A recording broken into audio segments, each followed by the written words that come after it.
I want to say something here. Shimani says he's the highest-ranking black elected official in New York. What about me?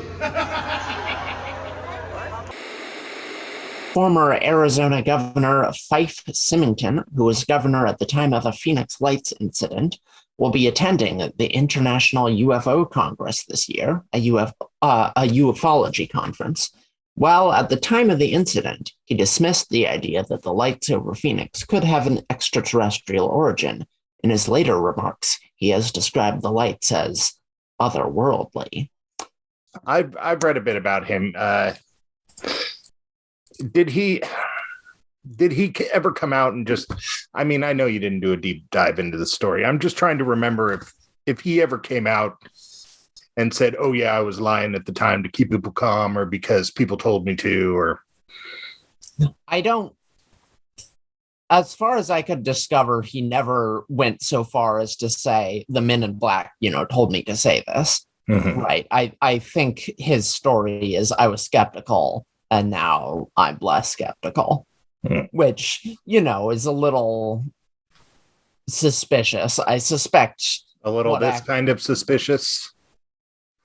A little after some money suspicious. Honestly, I don't think so. I think it's more you're the governor of a state and you don't want to be, the UFO demographic is not huge, or at least it was not huge at the time. So he probably didn't want to appear like kooky, because that's I mean the other way around is that coming around to it now seems a little financially suspicious. Oh, yeah, absolutely.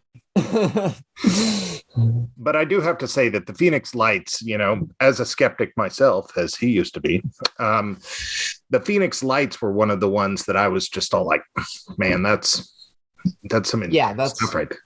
That's a freaky one. And it's, what I really want? I want to get I want to see someone survey, 1,000 military pilots and see whether they think anything was going on there, Yeah.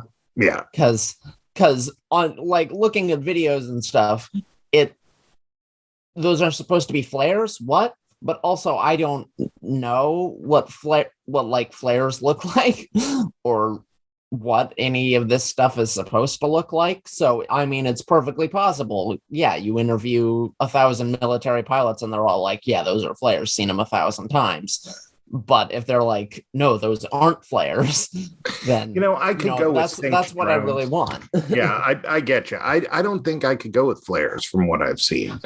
I could go with synced drones. Yeah, but wasn't it when was the Phoenix Lights? It was a while ago, right? I don't know. 2009 comes to mind. It might be totally wrong. Okay, that's later than I thought. But still, drones weren't that great in 2009. In the military, they might have been.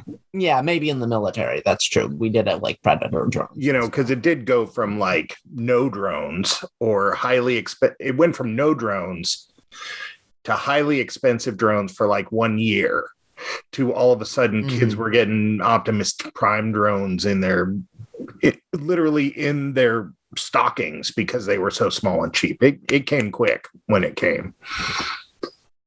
Yeah. Drone technology, leading me to believe that it was released.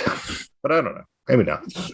Right. So, maybe it wasn't an alien mothership. Maybe it was the military was experimenting with, hyper-death drone technology that can snipe someone from 1,000,000 miles away or, some nonsense like that. But there's 2,000. You'd think they would be more forthcoming about that now, because at this point, we all know that they have death drones. Right. I don't know. Well, what I want it to be, number one, I want it to be the alien mothership. Number two, I want it to be the world's most intense race between otaku nerds racing drones. That's number Oh, we can only hope. Attorney General Marcos today approved the ED-209 combat unit for deployment in 5 American cities, despite widespread complaints of malfunction.